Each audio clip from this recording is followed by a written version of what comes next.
Okay, all right. So welcome everybody. Tonight we are studying the Gospel according to Thomas, and Gerry Kiffe is going to take us through it. Thanks a lot for doing this, Gerry. We really appreciate it. Well, you're welcome, and I'm not really going to take you through it because it's way over my head.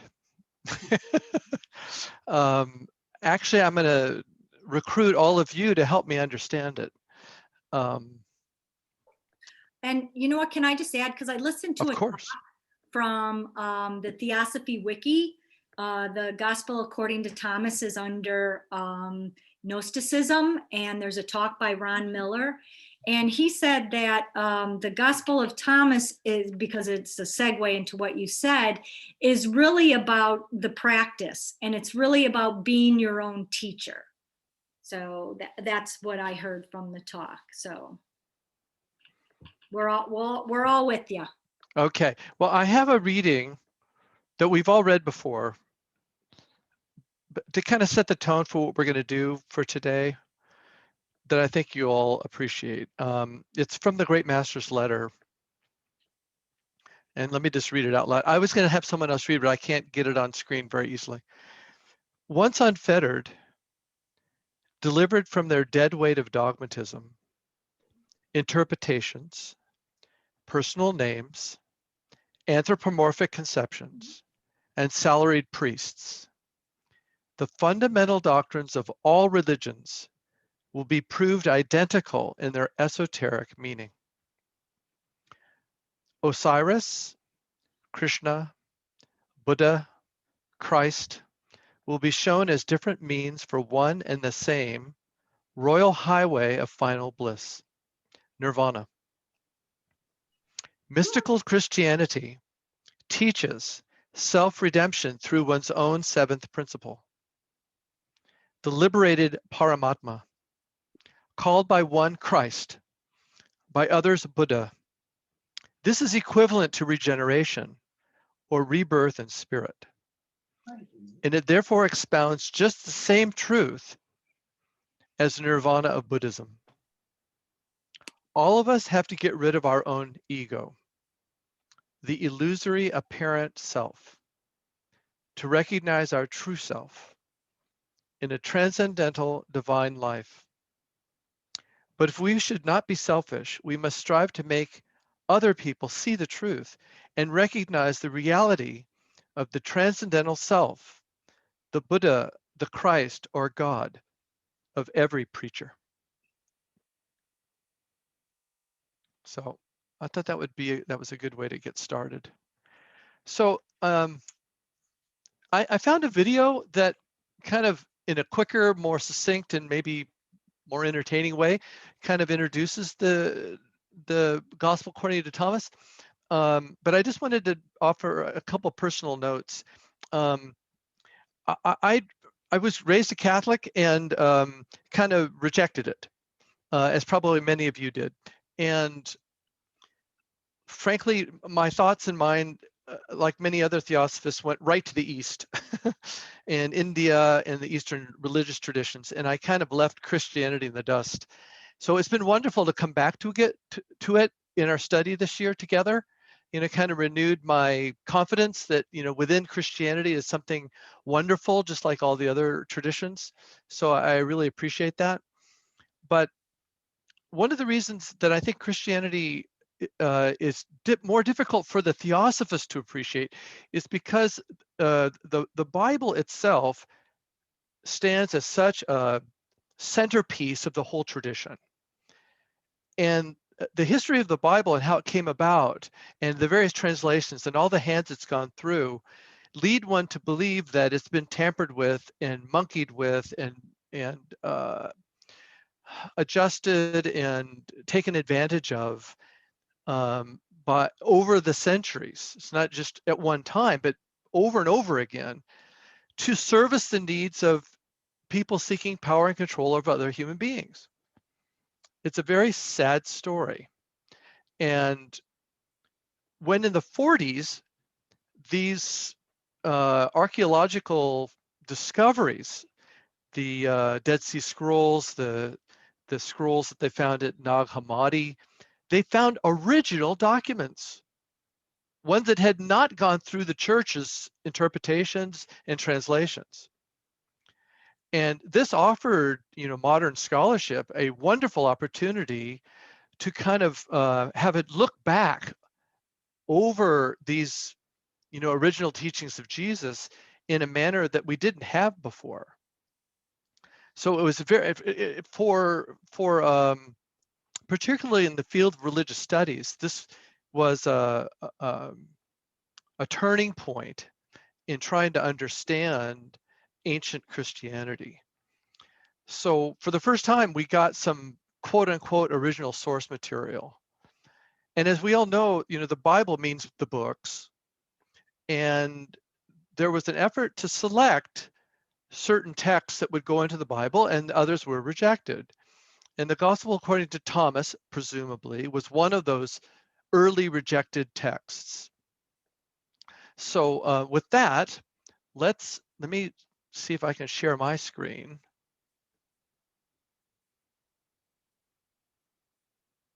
And let me see if I can get this little video up.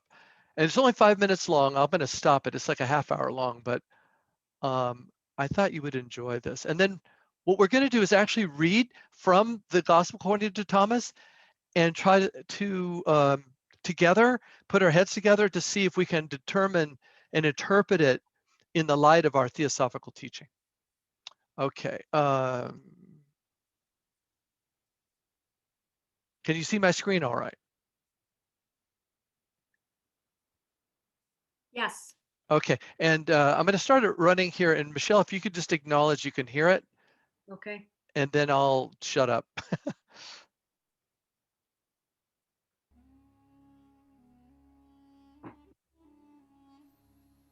In 1945, some workers in Egypt accidentally dug into an early Christian tomb. Inside, they found a large jar containing 13 leather-bound manuscripts, which were composed of 48 separate works. Practically all of these works are Gnostic, meaning they teach salvation through mystical knowledge. And one of these manuscripts contains the Gospel of Thomas. In Gnosticism, people are believed to be souls in material bodies. Only through true knowledge can they ascend. And according to this religion, Jesus is the Redeemer who came to communicate that knowledge and liberate man. He communicated this knowledge to selected disciples, one of them being Thomas.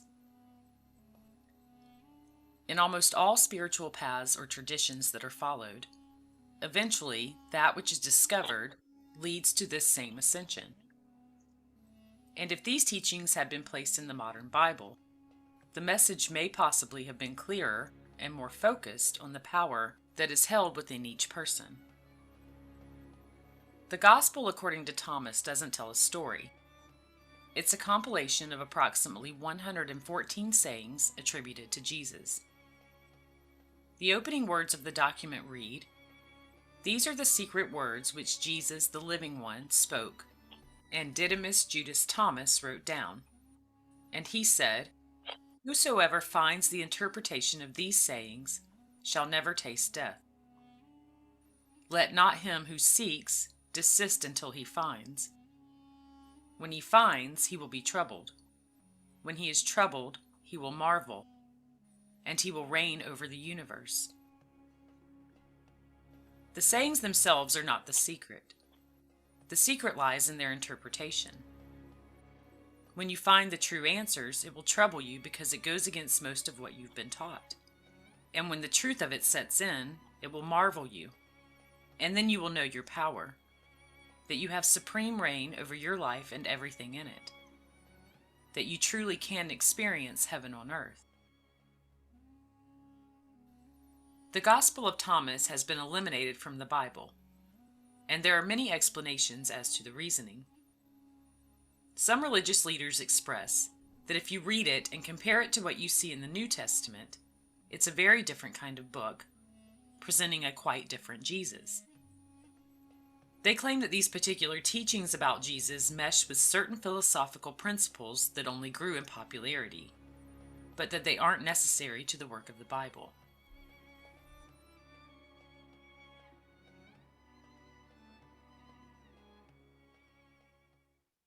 How many have heard of the lost Gospel of Thomas? The lost Gospel of Thomas. Some of you have heard of that text. Very, very powerful text.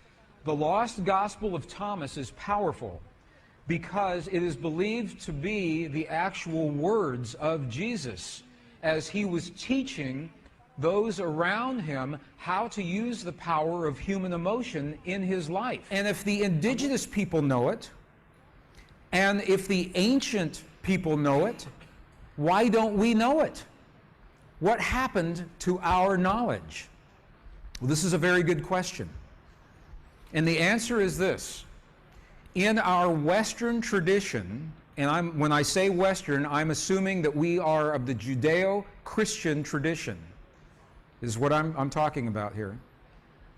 There was a time when this field and the language of emotion was part of our tradition. It was in our texts. Until the 4th century, the year 325 AD. In the year 325, something happened. Our texts were edited, and we lost tremendous amounts of information. The Emperor Constantine, in the early Christian church, with the early Christian Bible, had to make decisions. What information do we include? What information do we exclude? And what we know now is that at least 45 books were either completely taken away or tremendously edited into what we call today our Western biblical tradition.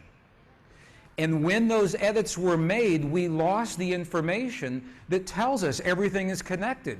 We lost the information that tells us the language that speaks to this field. We know the information was lost because we are now recovering the information in the Dead Sea Scrolls, in the Nag Hammadi Library, in the Coptic texts. This is how we know this information was lost. When we find writings belonging to Jesus that are not recorded in our primary sources, but are consistent with the ones that are, we are inclined to believe that they do indeed come from him. However, when the sayings seem to be a bit inconsistent with other teachings, we are told they have been edited out due to validity, rather than the fact that they are the sacred truth intended to be passed into the hands of all people, but that have only been reserved for a few.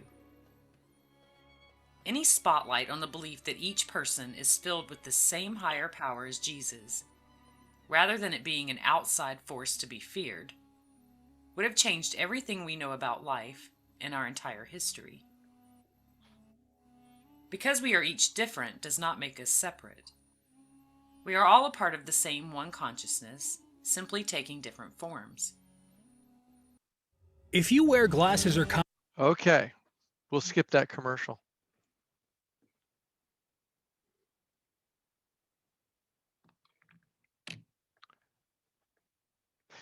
I wanted to share this with you too. At the publication I've got of the Gospel according to Thomas, it had this beautiful passage.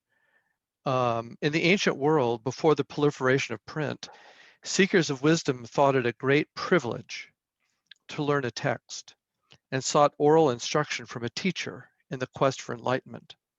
The scriptures of all traditions are guides to the attainment of serene continuity of consciousness through the practice of self-study, self-transcendence, and self-regeneration in daily life. So I think, you know, the Gospel according to Thomas is one of those sacred texts. It's part of the inheritance of mankind. It's part of the treasure of being human. And Theosophy, in its modern efforts, is trying to answer that question and remedy that question that that gentleman in the lecture said, what happened to our knowledge? Well, there was a systematic effort to erase it, to erase any memory of it in that part of the world, and to disconnect human beings from its own spiritual past. And the efforts of HPB and others that came before her were intended to restore the whole idea of a parent doctrine. The whole idea of a parent doctrine. There's the doctrine of nature itself, the doctrine of the universe itself, in all its myriad ways that it's been communicated. So Jesus, when he came, like the Buddha, like Plato, like Lao Tzu, like any great teacher you might point to, presumably was drawing from and inspired by the parent doctrine, the Gupta Vidya, the Sanatana Dharma.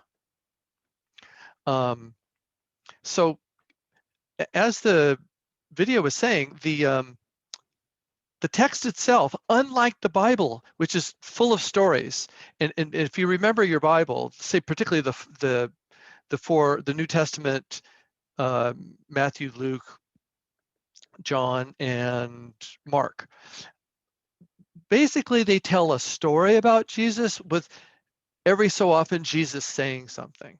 But unlike that, and more like, say, the Tao Te Ching, the Gospel according to Thomas, which we'll find out in a moment, is just filled with Jesus speaking to us directly. So it's one admonition after the next. And I think you'll find they're not necessarily straightforward, because all of the things he has to say aren't to just the general public. He's providing some instruction to disciples. So that's another thing I wanted to mention up front. One has to think about esoteric and exoteric. And great teachers have a capacity to communicate on both levels at the same time, which leads to an important point too, as we do this together. It's okay not to understand stuff. It's okay not to get the message, because some of it's not meant for you or for me or for everybody. It's meant for specific people ready for something specific. Someone who's prepared themselves to learn that lesson. So it's perfectly okay, and I think when we study sacred texts, to skip over things that don't speak to you or seem to go, in my case, over your head. And then latch on to what does speak to you and give that your full attention, and give it a period of meditation, carry it around with you, think about it from time to time, enter it into your journal, contemplate it, live with it for a while. And what we find when we do that with sacred texts is they speak to you. They find a way to get through to you. Just to give you a taste of this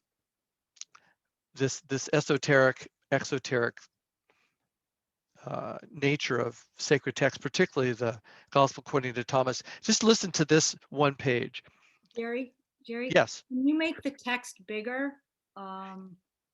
Yeah, I'll expand it. Let's see if I can do that easily here, because we're going to read it together. There you go. In just a minute. Does that help? Very much so. Okay. This is from the end of the. I'm still chattering on here. I just want to make this distinction, and then we'll get on to doing this together. This is from the very end, the last few. There's 114 logia. This is the last group of them. The kingdom is like a man who is ignorant of the treasure hidden in his field. When he dies, he leaves it to his son, who sells it, being unaware also of the treasure within. The buyer will come, discover the treasure while plowing, and lend out money at interest. He who has found the world and riches should deny the world The heavens shall be rolled back, and the earth unfurled before your eyes. The living one out of the living one sees neither death nor fear. For Jesus says the world is unworthy of the man who finds himself. Jesus said, woe to the flesh that is dependent upon the soul, and woe to the soul that is dependent upon the flesh. His disciples questioned, when will the kingdom come? Jesus answered, it will never come if you are expecting it. Nobody will say, look here or look there. Yet the kingdom of the Father is spread out throughout the earth, and no man sees it. So I wanted to read that out just to give you a verification for this idea that unlike the regular Bible, the Gospel according to Thomas is full of paradoxes. It's full of enigmas. It's full of counter negatives. It's full of analogies and correspondences. So what I wanted to do, with your permission, is just read through some of the passages. I found a few that I thought would be good to kind of focus on. And then just let's take turns offering any comments as to what this might mean to you or what you might be able to extract from it. I have everyone's names in a list here. And if you don't mind, we're just going to kind of run through the list. I'm going to take turns essentially. And you can pass if you want to. But what I'm asking of you is after we read a certain section together, if we can pool our thoughts together and offer any suggestions that you might have about what it might be meaning to you. Okay, so Dana, would you mind reading the first three logia? That's like shlokas or verses. Okay. Yes, I would mind. No. 1, Jesus said, he who uncovers the significance of these words shall not taste death. 2, let him who seeks not cease from his search until he finds. When he finds, he will be bewildered, and when bewildered, he will wonder and reign over the all. 3, if your guides claim that the kingdom is in the sky, the birds of the sky will be there before you. If they say that it is in the sea, the fishes of the sea will be there before you. The kingdom is within you and without you. When you know yourselves, you will be known. Then you shall know that you are sons of the living Father. But if you do not know yourselves, you are in poverty, and you are poverty. Thank you. Okay, Doug, I'm turning to you first. Okay. What do you think it means? What does it say to you when, from the very beginning, he who uncovers the significance of these words shall not taste death? What does that mean? What meaning can you draw from that? Well, to me, it suggests that when you can understand the esoteric portion or what's hidden behind the words, all right, you will have evolved to the point where you're living the life they describe, or you'll be up in your higher self. Mm-hmm. Pablo Manetti? You're not going to taste death because you've freed yourself from the wheel of birth and death at that point. Mm-hmm. I see. So it would essentially signify some degree of enlightenment. Yes. In which one centers their existence in the immortal, and in that sense doesn't taste death. Is that what you're saying? Yes. Yeah, you're in the higher self. Mm-hmm. Pablo Manetti, let him who seeks not cease from his search until he finds. When he finds, he will be bewildered. Why bewildered? What do you think that might mean?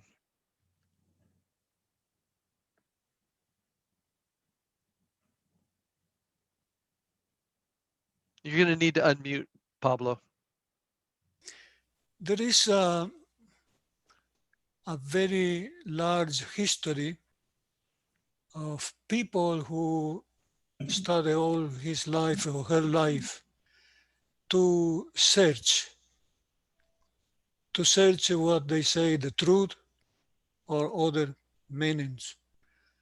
But bewilder, I mean, maybe trap in something he don't full understand. So that he is bewildered. He will wander and reign over the whole. So Go ahead. This is something to think about, I think. Is no something you read and you get into the meaning, complete, clear meaning of this. I think there is something there more.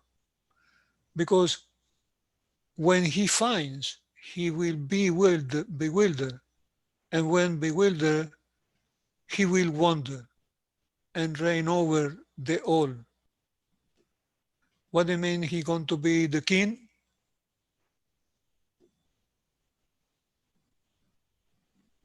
Yeah, maybe the king of oneself. Maybe the back to what Doug was saying, this centeredness in one's higher nature. In that sense, that's a reign over the lower. Yeah, I was wanting to add just quickly do you remember the allegory of the cave? And when the prisoner escapes, gets out of the shackles and walks through the cavern and into the light blinds him. And maybe that's kind of similar to this bewilderment idea. Ananya, I have you up next. If your guides claim that the kingdom is in the sky, the birds of the sky will be there before you. If they say that it is in the sea, the fishes of the sea will be there before you. And here's my question to you. The kingdom is within you and without you. What does that mean? What does that say to you, or how does that speak to you? I did have a comment for the previous one as well, though. Go ahead for both. Often when we're searching for something, we have an expectation of what we're supposedly going to find.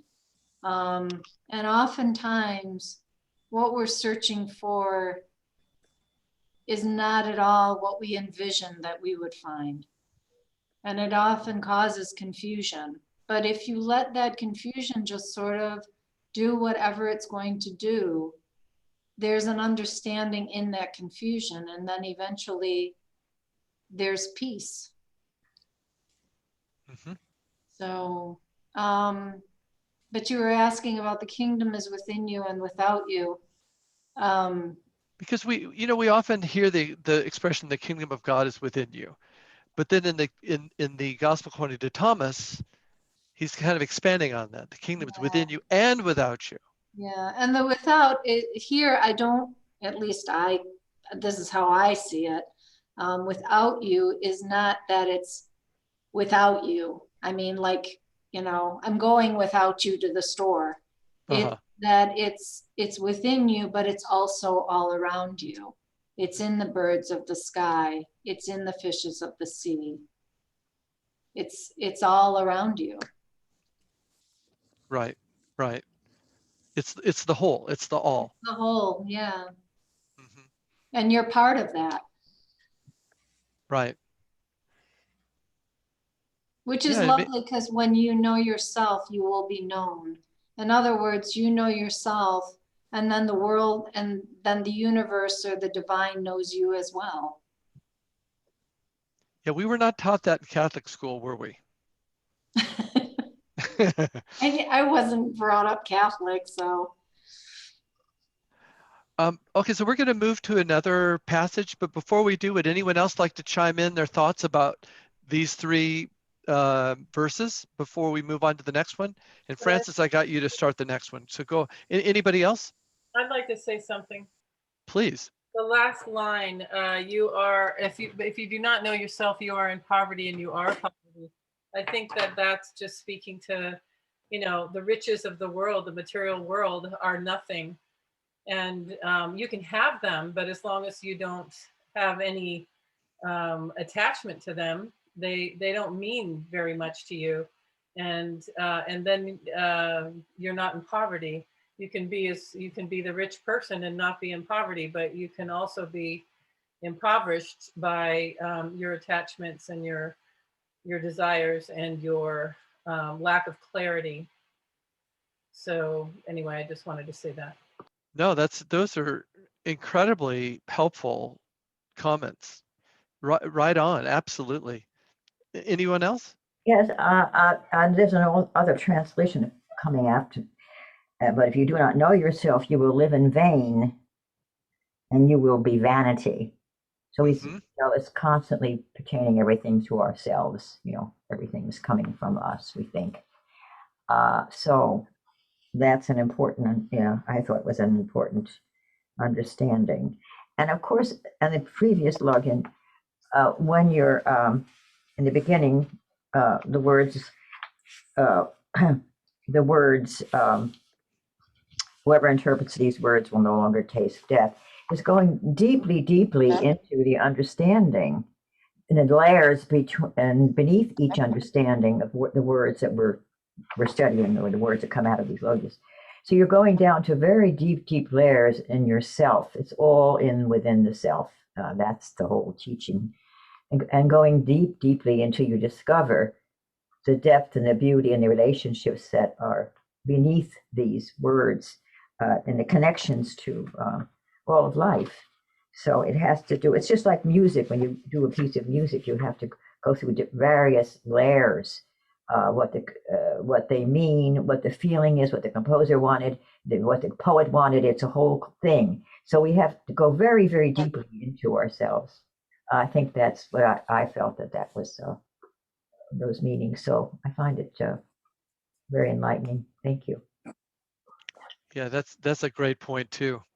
And in that little video, it was making the point that the efforts to try and extract from man the idea that he or she is a soul, not that he or she has a soul. Yeah. Put the onus of stripped away from man his dignity, which is, I think, supplemental to what you were saying, that if all the resources we need as human beings are within us, within our consciousness, within our own nature, that's a different relationship than saying that we need the priest, or we need the church, or we need some outside agency to protect us or take care of us or save our souls. Vastly different idea. Anyone else before we move on to the next one? Yes, Gerry. It's Jim. Go ahead, Jim. The statement that Nanya made about "without you," I think a more literal translation, meaning you've been forgotten. You forgot yourself. The kingdom is within you, but you can also just forget yourself and experience the divine. And that's an equally valid point. That's a really, really good point. And that brings up another thing that I wanted to make sure I mentioned in doing what we're doing. There's multiple interpretations of sacred texts. There's not just one.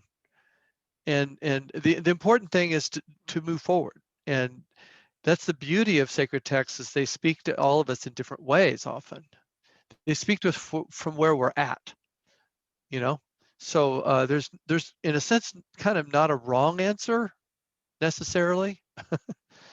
Okay, let's do another one. I saved a very difficult one for Francis as punishment. Okay, so I want you to read 7 and then explain it to us, Francis. Here is my punishment.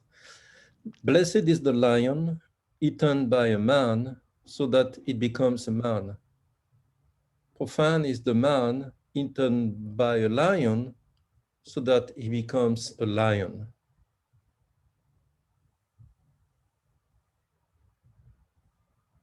Try that one on for size.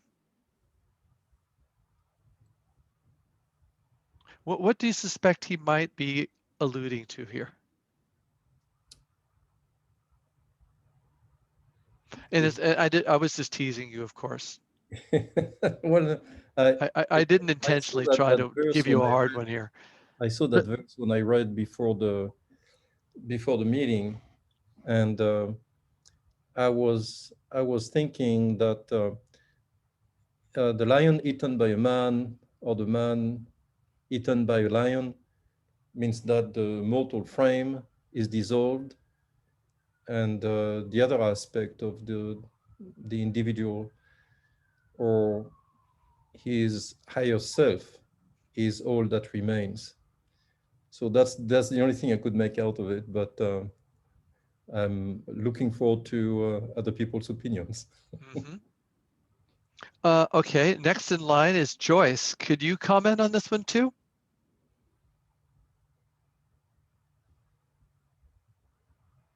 Did anything occur to you about this one?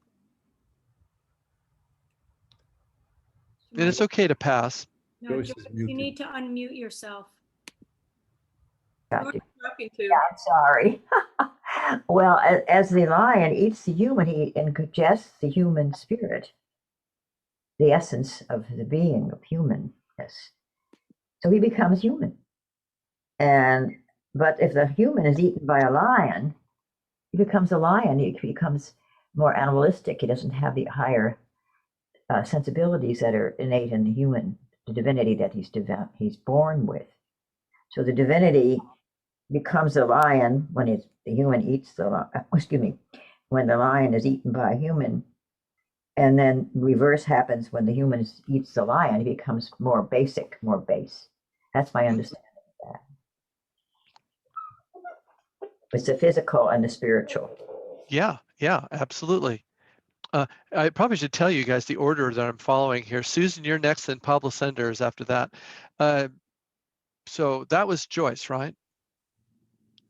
That was your contribution. Yes. Susan, so Susan, can you offer any of your thoughts as to what you think this might mean to you?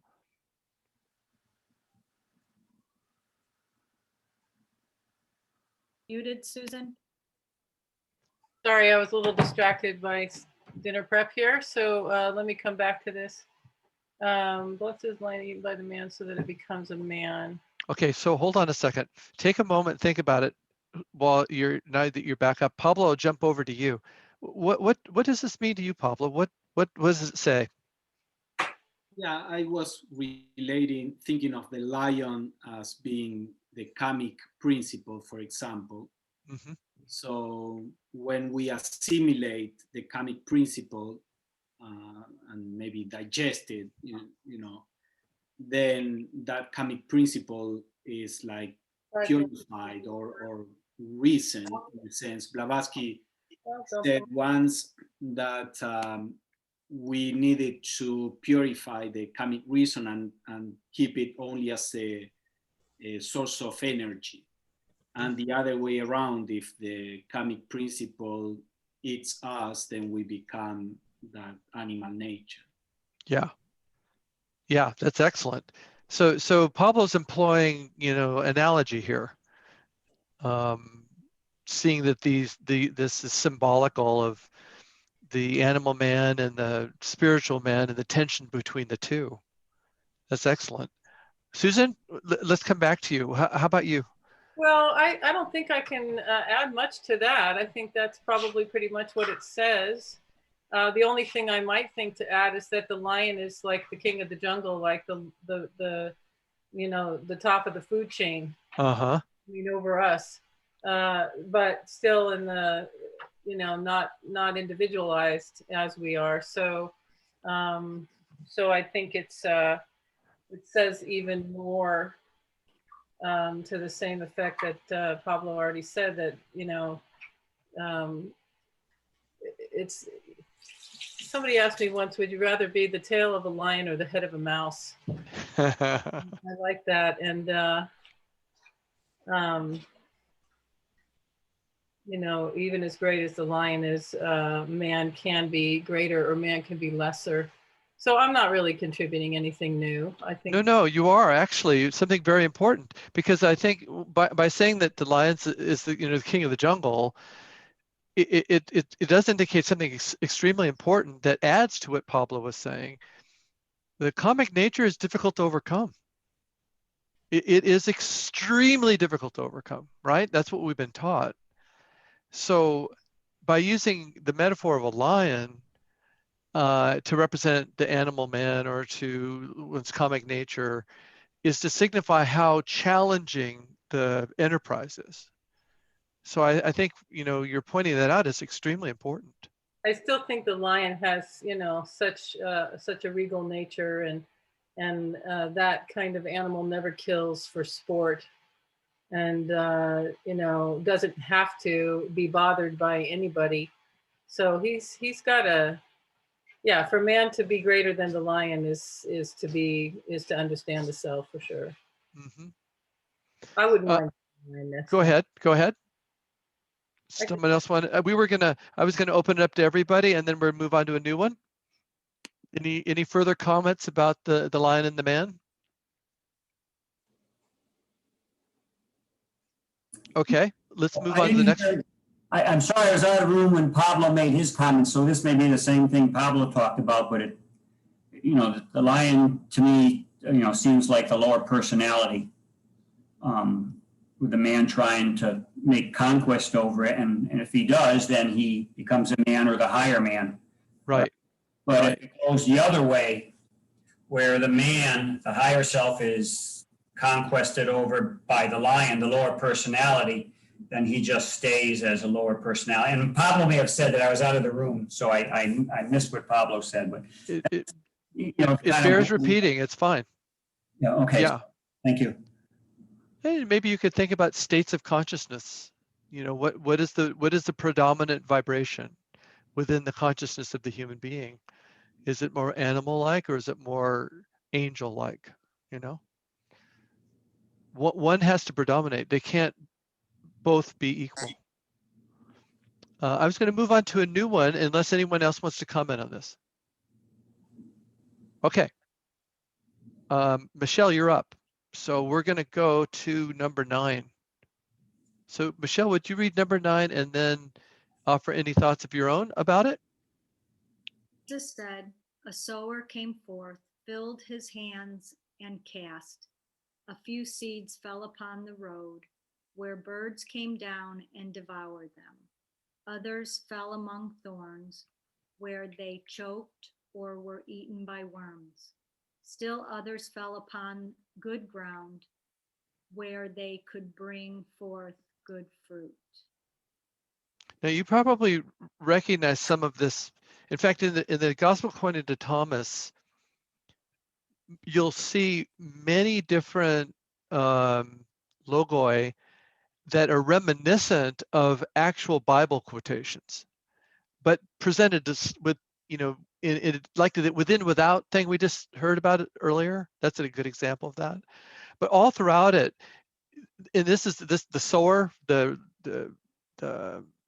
metaphor of the sower is well known in Christendom, but it offered slightly differently in the Gospel according to Thomas.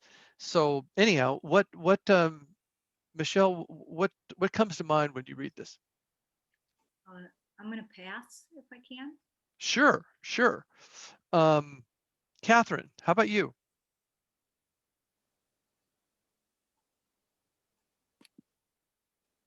Catherine, you have to unmute. Don't forget to unmute. Is she still there? Yes, she is. She's unmuting. Okay, I would say the sower is me. And I have the option to really think about what I'm doing and put the seeds in good ground, or don't really care and just throw them anywhere and the birds get them or something else devours them. So if you want to, I guess, have the good fruit, you're going to be careful about how you come about doing that. I mean, you're given options. A lot of people don't see options. So I'm saying, they're saying there are options. Think about it. Yeah, absolutely. Elena, can you add to that? And I have Catherine after Elena. Or do I have Catherine twice? I have Catherine twice. That was Catherine. That was Catherine. Elena, you're up. Can you add to that? I think Catherine had a good idea about relating the sower to one who to sowing good deeds, but a sower can also be someone who gives out teachings or truths that sometimes land on bad soil and nothing happens to them, or truth is just discarded, it's not appreciated, it bears no fruit. But every so often, truth will fall on good soil, meaning that it may reach people who are ready for them, and then they can bear good fruit. So this is about the transmission of wisdom in some sense, and that one needs to be thoughtful about that transmission. It's like casting pearls to swines sometimes. Yeah. Which is another, actually, I think that phrase is used also in the Gospel according to Thomas, but certainly a big part of the Bible's, regular sentiment. Why is that Elena, this is a question for you. Why are spiritual teachers very concerned that disciples, students don't sully the teachings by talking about them in the wrong places in the wrong ways? Well, sometimes they could be ridiculed. Sometimes they could be used in the wrong way by people who are not ready or could misuse them. I don't know. Maybe others have an idea. Yeah, let's open it up to anybody else. Any other thoughts about this? Yeah, you have to be careful with whom you transmit wisdom or truths or any teaching. What is your audience? Who are they? Where are they? If they're not in a place where they can receive them, you're wasting time. Yeah. So it's a constant understanding that if your teachings aren't accepted or whatever you're teaching, it's because the pupil is not ready for it, is not there to understand it. It's in a different level. So it's a really important teaching. I felt also that the emphasis would be how we get all this information, this beauty, the wisdom, and we're always distracted by things of the world. It just takes us away. It's such a big part of it for me, is being distracted by other things that take away from the richness of the teachings, or the contemplation, or the quietness within us. Particularly if we live in a world that's so busy and so constant information coming in. Yeah. It just takes away the beauty of the wisdom that we're given. I think that's so important. For me, it has been really to watch that. What a wonderful point, and so well put. Anyone else? I could add a different explanation, although I believe what Elena said and Catherine and Joyce is probably what it was meant to say. But during the span of my life, I figured out that, from the very beginning, and as my earliest memories, I felt like whatever was presented to me was my dharma, was my work to do.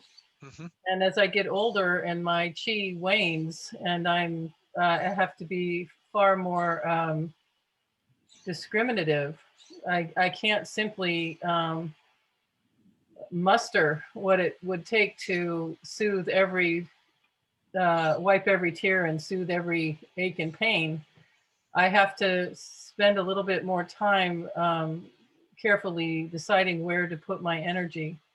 And that has been a process that's taken me 40 years to figure out. that just because they land on my doorstep doesn't necessarily mean that I'm the one that's going to be, changing their world. So as much as I would like that to be the truth, I'm realizing that the foolishness and how I have actually taken my body down and, really exhausted myself in ways that were not well spent and did not come to fruition. And it was, I'm not sure exactly what it was, whether it was, I don't think it was guilt. I think it was grief, I mean, seeing the suffering and just not being able to stand it. And now I'm beginning to understand that, well, it doesn't matter. I mean, my job is to stand it. And whether or not I can change it, that's a whole nother thing. And to just be the truth and be the peace and be the stillness that ultimately will put me in a better state for being of any use at all. Right. Your wheels forever and accomplish absolutely nothing. So I hope that I'm becoming just a tiny bit wiser in the use of my energy, although I still seem to pretty much exhaust it. Wait, what a wonderful point you're making. We do only have so much time. Time is limited. Our energy is limited. So, if the object is to maximize the good, then if we spend a whole lot of time wasting energy on those who are antagonistic and not interested and feel put out, then we're wasting opportunities in other places, I suspect. There's one more thing I would say to that is that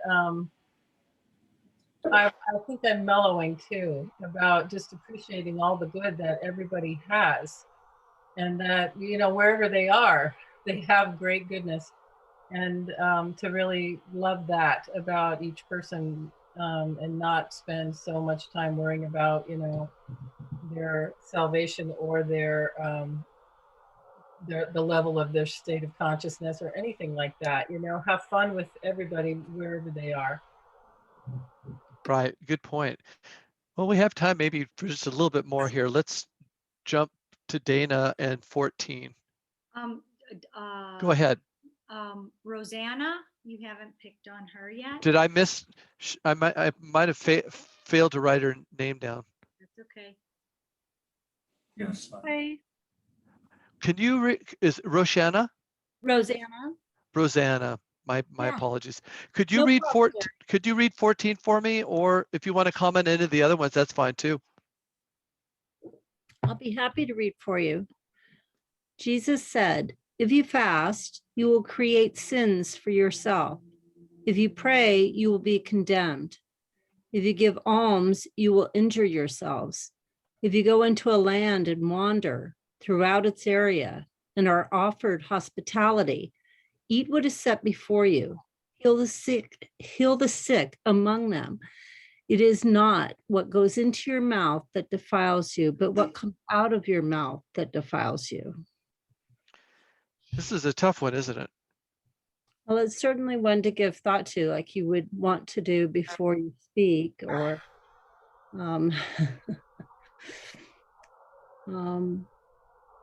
all of this is so can be so deep. We can go very deep with it, and I love the sacredness of this group.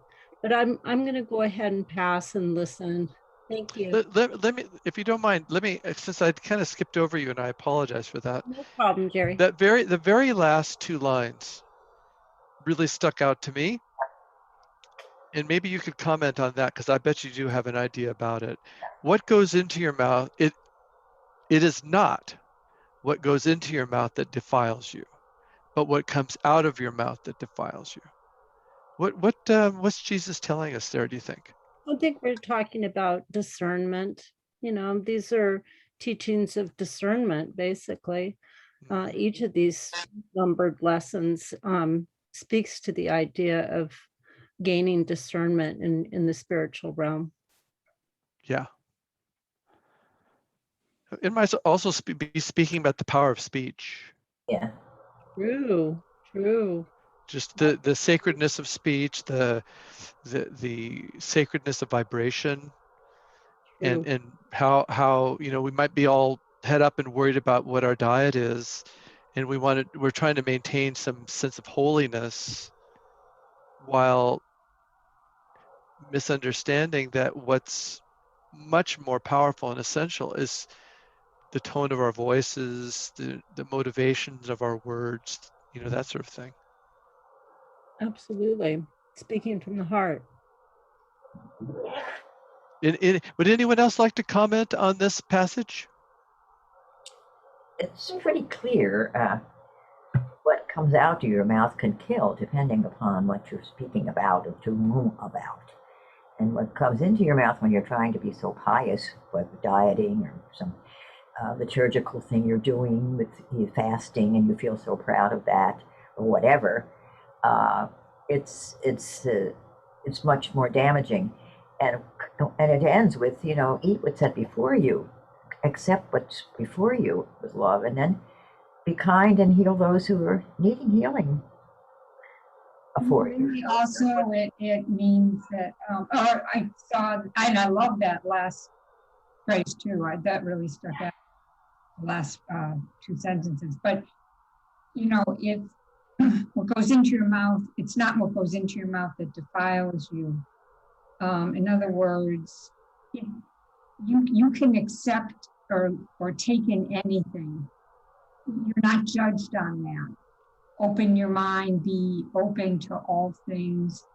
Don't reject everything that comes to you. Be receptive, because that doesn't defile you.